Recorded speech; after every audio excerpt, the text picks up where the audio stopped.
नमस्कार, मैं आपके साथ रंजना रावत और आप देख रहे हैं खबर तो समझिए। और किसानों को केंद्र का तोहफा मिला है। बता दें कि किसानों के हित में पीएम नरेंद्र मोदी का बड़ा फैसला, डीएपी खाद पर 140% तक बढ़ी सब्सिडी। तो बता दें कि किसानों को केंद्र का तोहफा, किसानों के हित में पीएम नरेंद्र मोदी का बड़ा फैसला, डीएपी खाद पर 140% तक बढ़ी सब्सिडी। देश भर के किसानों को बड़ी राहत, डीएपी पर 500 रुपए की जगह 1200 रुपए प्रति बोरी मिलेगी सब्सिडी।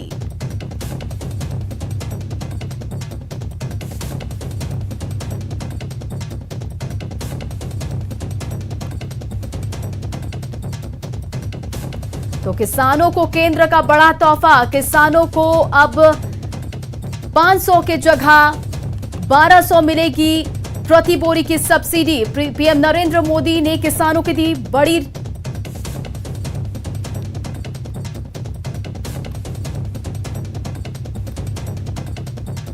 किसानों के हित में पीएम नरेंद्र मोदी का बड़ा फैसला, डीएपी खाद पर 140% तक बढ़ी सब्सिडी। और अधिक जानकारी के साथ हमारे सहयोगी अनूप गुप्ता फोन लाइन पर जुड़ गए हैं। जी अनूप, बताइए क्या कुछ इस पर अपडेट है?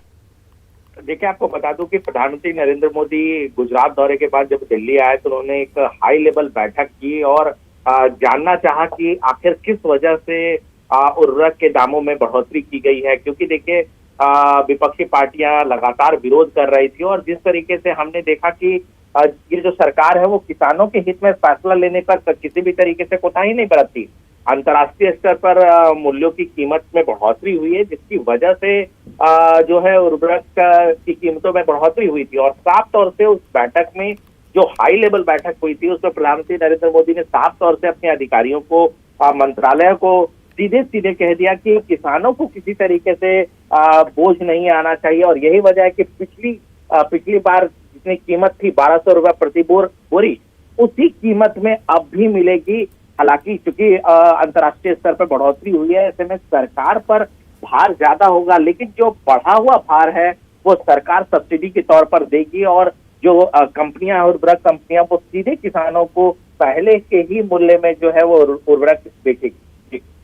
जी अनूप, किसानों के हित में ये बड़ा फैसला है, लेकिन ये बताइए कि ये कितना बड़ा फैसला किसानों के हित में लिया गया है?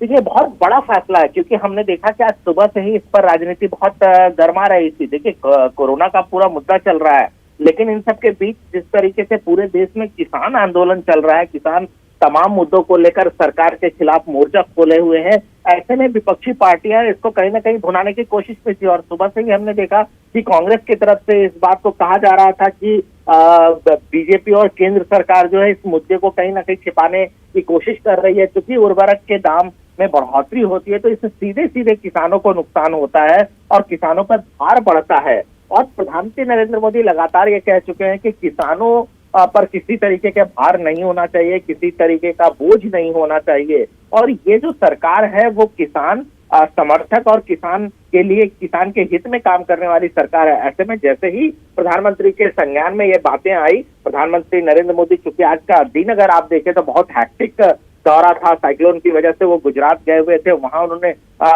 दौरा किया, बाढ़ग्रस्त क्षेत्रों का दौरा किया। और उसके बाद जैसे ही वो दिल्ली वापस आए, उन्होंने एक हाई लेवल बैठक की और उसके बाद तमाम चीजें, क्योंकि देखिए मंत्रालय की तरफ से प्रेजेंटेशन भी दिया गया, बावजूद इसके उन्होंने साफ तौर से अपने अधिकारी को कहा कि जो बढ़ी हुई कीमतें हैं उसका बोझ किसानों को नहीं पड़ना चाहिए, तो ये सरकार उठाएगी और पहले की तरह। जी अनूप, इन तमाम जानकारियों के लिए शुक्रिया। तो किसानों को केंद्र का बड़ा तोहफा है, किसानों के हित में पीएम नरेंद्र मोदी का बड़ा फैसला है। डीएपी खाद पर 140% तक सब्सिडी बढ़ गई है। देश भर के किसानों को इससे राहत मिलेगी। बढ़ते हैं अगली खबर की ओर। अब इस खबर को भी समझते हैं। केंद्र सरकार ने मूल्य वृद्धि का सारा बोझ उठाने का फैसला किया है। सब्सिडी की राशि कभी भी एक बार में इतनी नहीं बढ़ाई गई है। केंद्र सरकार किसानों को लेकर सजग है, क्योंकि किसान देश की ताकत है। देश की अर्थव्यवस्था कृषि आधारित है। कोरोना काल को लेकर, किसानों को लेकर सरकार ने ये बड़ा फैसला लिया है। बढ़ते हैं अगली खबर की ओर। देश दुनिया में कोरोना कहर बरपा रहा है। पिछले 24 घंटे में सबसे ज्यादा 111 मौत हो चुकी है। जाहिर तौर पर मेडिकल सुविधाएं अस्पतालों में नाकाफी नजर आ रही है, लेकिन जो व्यवस्था मौजूदा है उसका इस्तेमाल भी नहीं सिस्टम कर पा रहा है। दो तस्वीरें हम आपको भी दिखाते हैं। आप अपनी टीवी स्क्रीन पर इस वक्त दो तस्वीरें देख रहे हैं। पहली तस्वीर सिवान की है, जहां एक लाचार बेटा अपने बीमार पिता को ठेले पर लेकर अस्पताल जा रहा है, क्योंकि उसने एम्बुलेंस को फोन किया था लेकिन उसे एम्बुलेंस नहीं मिली। जबकि दूसरी तस्वीर अररिया की है, जहां एक नहीं बल्कि 9 एम्बुलेंस बेकार पड़े हैं, धूल फांक रहे हैं, लेकिन इनकी सुध लेने वाला कोई नहीं है। जो जिम्मेदार है वो बेपरवाह है। कोरोना काल में जिस एम्बुलेंस की बदौलत मरीजों को मदद मिलनी चाहिए थी, वो एम्बुलेंस कहीं और बल्कि अररिया सदर अस्पताल में धूल फांक रहे हैं। सारण में एम्बुलेंस का मुद्दा अभी शांत भी नहीं हुआ था कि अररिया से बीमार एम्बुलेंस की तस्वीर सामने आ गई। ताज्जुब की बात है कि इस बार भी एम्बुलेंस सांसद निधि वाला ही है और सवालों के घेरे में पूरा स्वास्थ्य सिस्टम है। पूरी खबर को देखिए। 1, 2, 3, 4, 5, 6, 7, 8, 9 जी, जहां एक एक एम्बुलेंस के लिए मरीज मोहताज है, वहां अररिया सदर अस्पताल में 9 एम्बुलेंस धूल फांक रहे हैं, कबाड़ बन चुके हैं। सभी एम्बुलेंस अररिया के सांसद निधि से मुहैया कराए गए हैं। जैसा कि आप एम्बुलेंस पर लिखे शब्दों को देख रहे हैं, एम्बुलेंस की हालत को देखकर ऐसा लगता है कि एक दिन भी इन एम्बुलेंस का इस्तेमाल नहीं किया गया। अगर इस्तेमाल हुआ भी तो काफी कम। हम बतला दें कि जन अधिकार पार्टी के जो नेता हैं पप्पू यादव, उन्होंने रिट्वीट किया है अपने कार्यकर्ताओं के पोस्ट को, जो रानीगंज रेफरल अस्पताल का एम्बुलेंस है और अररिया सदर अस्पताल में भी ऐसे कई एम्बुलेंस है जो सांसद निधि से लिए गए थे और अभी जो है उसकी हालत खस्ता है, धूल फांकता हुआ नजर आ रहा है। दरअसल ये मामला तब गर्म हो गया जब जन अधिकार पार्टी के नेता पप्पू यादव के एक कार्यकर्ता ने अररिया में बीजेपी सांसद निधि की ओर से दिए गए एम्बुलेंस को लेकर वीडियो ट्वीट कर दिया, जिसे पप्पू यादव ने रीट्वीट कर माहौल गर्मा दिया। आप भी देखिए वो वायरल वीडियो जिसे जन अधिकार पार्टी के एक कार्यकर्ता ने ट्वीट किया है। दिखाइए इनको मीटर रीडिंग दिखाइए। क्या मीटर रीडिंग है? 229 किलोमीटर। अरे मात्र 229 किलोमीटर चली हुई है गाड़ी, और इसका पैसा कौन भरेगा? इसका पैसा प्रदीप सिंह जी कौन दिया है? जनता की गाड़ी कमाई।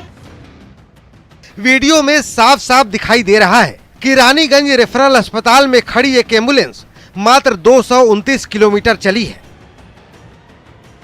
मतलब शोभा की वस्तु बने ये एम्बुलेंस मरीजों के किसी काम नहीं आए।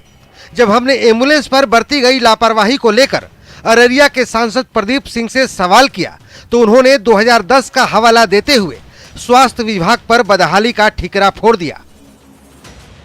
मैंने 2009-10 में उसको दिया था सांसद निधि से, और एक नहीं मैं 9 दिया था, कई चल रहा है। तो मेरा काम था अस्पताल को एम्बुलेंस अपने निधि से मैं लिखता हूँ, उसका टेंडर होता है, उसको मुहैया करा दिया, वो अस्पताल को मैं सुपुर्द कर दिया। सांसद प्रदीप सिंह 11 साल पहले एम्बुलेंस को स्वास्थ्य विभाग के हवाले करने का हवाला दे रहे हैं, जबकि अररिया का स्वास्थ्य समिति या प्रबंधन इस मुद्दे पर पूरी तरह से मौन है। इस लापरवाही के पीछे कौन है, सच्चा कौन है और झूठा कौन है, इसका पता तो चल ही जाएगा। लेकिन सच्चाई यही है कि जरूरतमंदों तक ये एम्बुलेंस नहीं पहुंच सके। न्यूज़ 18 के लिए अररिया से सतीश कुमार की रिपोर्ट। जिस वक्त मरीजों को सबसे ज्यादा एम्बुलेंस की जरूरत है, उस वक्त अररिया सदर अस्पताल में एक नहीं बल्कि 9 एम्बुलेंस धूल फांक रहे हैं। तो फिर सवाल उठता है, सदर अस्पताल में एम्बुलेंस क्यों धूल फांक रहे हैं? सांसद निधि से मिले एम्बुलेंस इस्तेमाल क्यों नहीं हुए? 2010 में मिले एम्बुलेंस को अब तक क्यों नहीं चलाया गया? सिविल सर्जन ने एम्बुलेंस की अनदेखी क्यों की? क्या 11 साल से एम्बुलेंस बेकार पड़े हैं? जिम्मेदारी सिविल सर्जन की होती है तो पल्ला क्यों झाड़ा? एम्बुलेंस के इस्तेमाल में कहां दिक्कत थी? महज 229 किलोमीटर ही एम्बुलेंस क्यों चले? क्या सिविल सर्जन ने स्वास्थ्य समिति से कोऑर्डिनेट नहीं किया? कोई समस्या थी तो विभाग को सूचना क्यों नहीं दी गई?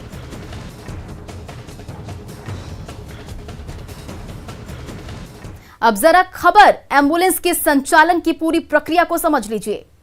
सांसद निधि से एम्बुलेंस खरीदकर स्वास्थ्य समिति को सौंपा जाता है। स्वास्थ्य समिति निजी एजेंसी के जरिए संचालन कराती है। स्वास्थ्य समिति ही एम्बुलेंस का संचालन करती है। स्वास्थ्य समिति का पूरा कंट्रोल सिविल सर्जन का होता है। एम्बुलेंस के संचालन की पूरी जिम्मेदारी सिविल सर्जन की होती है। एम्बुलेंस के रखरखाव की पूरी जिम्मेदारी सिविल सर्जन की होती है। ऐसे में एम्बुलेंस बेकार पड़े तो जिम्मेदारी सिविल सर्जन की है। और हमारे सिविल सर्जन अररिया से एमपी गुप्ता हमारे साथ फोन लाइन पर जुड़ गए हैं। जानते हैं पुराने एम्बुलेंस अस्पताल परिसर में क्यों पड़े हुए हैं? ये हमारे एमपी साहब ने इसको दिया था सब में अररिया जिला के लिए संचालन करने के लिए। ये खराब होती गई और खराब होने के बाद कोई सांसद साहब अगर चाहेंगे फंड दे देंगे तो हम लोग इसको बनवाने का कोशिश करेंगे और ये तब काम करने लगेगी। ठीक, धन्यवाद। अभी जो स्थिति है ऐसे में एम्बुलेंस के अभाव में लोगों की जान जा रही है, तो ऐसे में एम्बुलेंस धूल क्यों फांक रहे हैं? मेरे यहाँ अभी एम्बुलेंस सफिशिएंट है और कोई ऐसा अभाव मेरे पास नहीं है। ये बन जाएंगे तो और सुविधा लोगों की मिलेगी और जगह हम सुविधा देंगे। और न्यूज़ 18 की इस खबर पर आपकी प्रतिक्रिया क्या है? नहीं, ये प्रतिक्रिया है कि ये क्यों खराब है, क्यों पड़ी हुई है, इसके बारे में लोगों को बताना चाहिए था। जी धन्यवाद जी। और हमें ये बताइए कि आप इस पर क्या कुछ कार्रवाई करेंगे? फंड आ जाएगी तो उसको रिपेयर कराया जाएगा और क्या। हमारे सांसद जी अगर इसमें चाहेंगे तो हम लोग कोशिश करेंगे, हम लोग इसको बनाएंगे और इसको हम लोग बोर्ड पर चलाएंगे, लोगों को सेवा मिलेगा। जी, इन तमाम जानकारियों के लिए शुक्रिया। तो MP Gupta civil surgeon phone line पर हमारे साथ जुड़े थे और उन्होंने बताया कि इस पर कार्रवाई करेंगे। अब हम आपको राजधानी पटना को छोड़कर कोरोना के इस संकट काल में दूसरे जिलों के सुदूर इलाकों की क्या है हकीकत, वो भी दिखाते हैं। यकीन मानिए कुछ जिलों के हालात देखेंगे तो आप भी कहेंगे व्यवस्था तो है लेकिन उसके साथ बेपरवाही हो रही है। देखिए न्यूज़ 18 की बड़ी पड़ताल।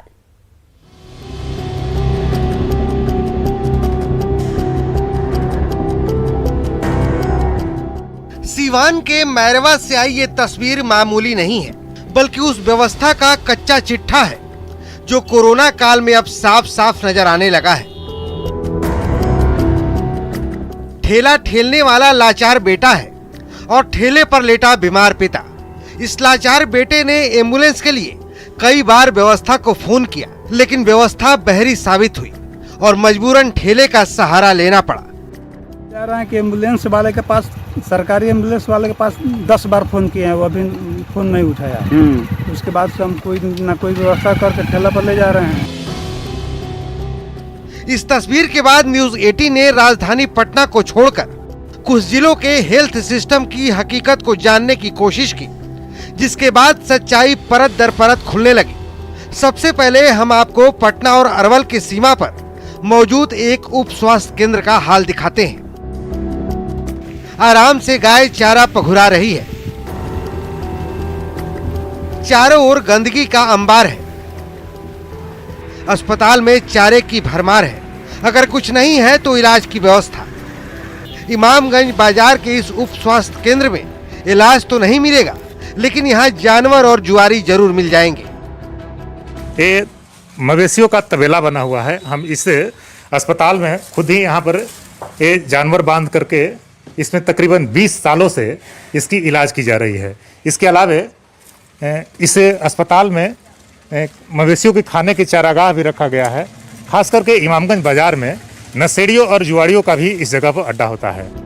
20 साल पहले इस हेल्थ सेंटर की स्थापना बड़े ही तामझाम से हुई थी। इलाज भी मुकम्मल होता था, लेकिन एक घटना के बाद से अस्पताल खुद बीमार हो गया, जिसका नतीजा ये हुआ कि अब इमामगंज के लोगों को 18 किलोमीटर दूर पालीगंज या अरवल जाना पड़ता है। जब से यहाँ एक पानी वाला हादसा हुआ था, गोलीकांड हुई थी जिसमें 4-5 छात्र मारे गए थे, उसके बाद से ये जो उप स्वास्थ्य केंद्र का दशा जो खराब हुआ वो खराब होता ही चला गया। यहाँ पर सिविल सर्जन से लेकर के माननीय सांसद महोदय तक का ध्यान आकृष्ट किया गया। 5 साल में भी कार्यकाल में था, सर्जन से लेकर नहीं सर डॉक्टर की बात करते हैं, एनएम तक नहीं पहुंच पाते हैं, जबकि इनकी वरीय पदाधिकारी को मैं बार बार सूचना दिया गया। कोई भी ऐसा पेपर न्यूज़पेपर नहीं है जिनके माध्यम से इसको सरकार को सूचित नहीं किया। इमामगंज के बाद अब जरा जमुई के हेल्थ सेंटर का हाल देखिए। कितना शानदार भवन है, साज सज्जा है, लेकिन दरवाजे पर ताला लटका है। खिड़कियों से जब आप भीतर झांकेंगे तो बदहाली झांकती नजर आती है। इस महामारी के वक्त में भी एक डॉक्टर इस सेंटर में झांकने तक नहीं आते। हेल्थ एंड वेलनेस सेंटर इसका नाम दिया गया है, जहां पर लिखा हुआ है स्वास्थ्य उपकेंद्र डुमरकोला, प्रखंड अमारी। लेकिन ये स्वास्थ्य केंद्र खुलता ही नहीं है, ताला खुलता ही नहीं। अगर देखा जाए तो खिड़की के शीशे नहीं है, और अगर अंदर की तस्वीर दिखाना चाहेंगे तो साफ नज़र आ रहा है, जिसमें पता चल रहा है कि उसका उपयोग कितना होता होगा। कहने का मतलब कि यहाँ पर स्वास्थ्य कर्मी या डॉक्टर कब आते होंगे। इन ग्रामीणों का कहना है कि कभी आते ही नहीं है, ताला लगा हुआ है, कोई सुविधा नहीं है। हाँ। एक भी सुविधा नहीं है। स्वास्थ्य मतलब खुला हुआ हॉस्पिटल है, लेकिन डॉक्टर भी नहीं आते, न कोई नर्स है, न हम लोगों को मतलब कि जैसे कोई सुई दिया गया है। हाँ। पब्लिक परेशान है, समस्या ये है। कुछ यही हाल लखीसराय का भी है। यहाँ भी गांवों में हेल्थ सिस्टम किसी काम का नहीं है। बिचवे गांव में बने इस हेल्थ सेंटर का इंफ्रास्ट्रक्चर बिल्कुल तैयार है, लेकिन गेट पर ताला जड़ा है। यह स्वास्थ्य उपकेंद्र का नवनिर्मित भवन है, लगभग 1 साल हो चुका है, लेकिन सबसे बड़ी बात है कि यहाँ पे अब तक यह चालू नहीं हो पाया है। यहाँ पे ताला लटका है, जबकि भवन यहाँ नवनिर्मित है। और जब से कोविड आया है तो हम लोग गांव वाला को लगा था कि चलो भाई उप स्वास्थ्य केंद्र बना है, अब चालू होगा, लेकिन क्या कहें, कोई ना जनप्रतिनिधि सुनते हैं, ना कोई प्रशासन का आदमी सुनते हैं। ऐसी ताला लटका हुआ है। कोई आदमी गांव में बीमार भी पड़ा तो अपना जाइए किसी तरह से लखीसराय भी यहाँ से कम 12 किलोमीटर तो पड़ता है। कोविड को लेकर के हम लोग बहुत परेशान हैं, बहुत चिंतित भी हैं। कोरोना महामारी गांव कस्बों तक पहुंच चुकी है। तमाम व्यवस्था बौनी साबित हो रही है। मौत के आंकड़े रोज नया रिकॉर्ड बना रहे हैं। ऐसे में ये बीमार अस्पताल और भी चिंता बढ़ाते हैं। न्यूज 18 के लिए जमुई से केसी कुंदन, अरवल से अनिरुद्ध, लखीसराय से राकेश कुमार और सिवान से मृत्युंजय कुमार की रिपोर्ट। प्रधानमंत्री नरेंद्र मोदी का आत्मनिर्भर भारत बनाने का आह्वान एक निर्णायक मोड़ पर पहुंच गया है, जो भारत की अर्थव्यवस्था की दृष्टि से काफी महत्वपूर्ण है। नेटवर्क 18 की पहल और आईटीसी की ओर से प्रस्तुत स्वाभिमान भारत आपके लिए देश भर से आत्मनिर्भरता और उससे जुड़ी प्रेरणादायक कहानियां लेकर आ रहा है। आखिर ऐसी ही नवीनताओं और उपलब्धियों से लिपटी हुई कहानियां ही तो हमें एक बेहतर राष्ट्र के रूप में परिभाषित करती है। उन्हीं में से एक कहानी है देश के सबसे बड़े बैंक एसबीआई की।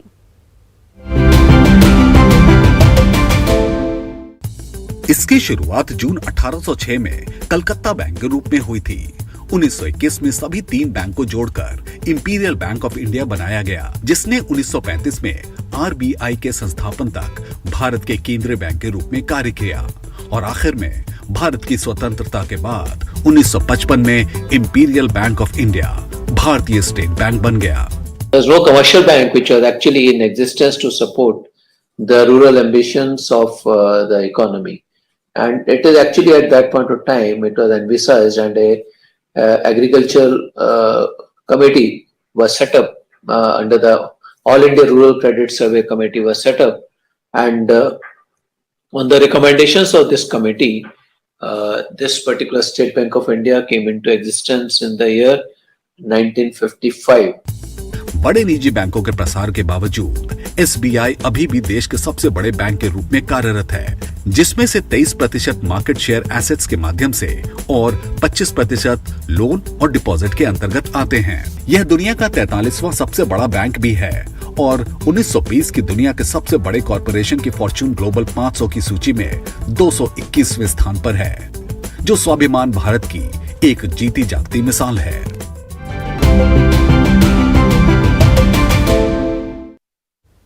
भारत से ऐसी सफलता की और कहानियां देखने के लिए बने रहे नेटवर्क 18 की खास पहल आईटीसी प्रेजेंट स्वाभिमान भारत के साथ। नेटवर्क 18 यह सुनिश्चित करना चाहता है कि हर भारतीय को कोविड-19 का टीका मिले। टीकाकरण जागरूकता बढ़ाने के लिए नेटवर्क 18 और फेडरल बैंक की पहल संजीवनी शॉट ऑफ लाइफ को सपोर्ट करे। हेल्थ एक्सपर्ट अपोलो 24/7 आपके साथ है।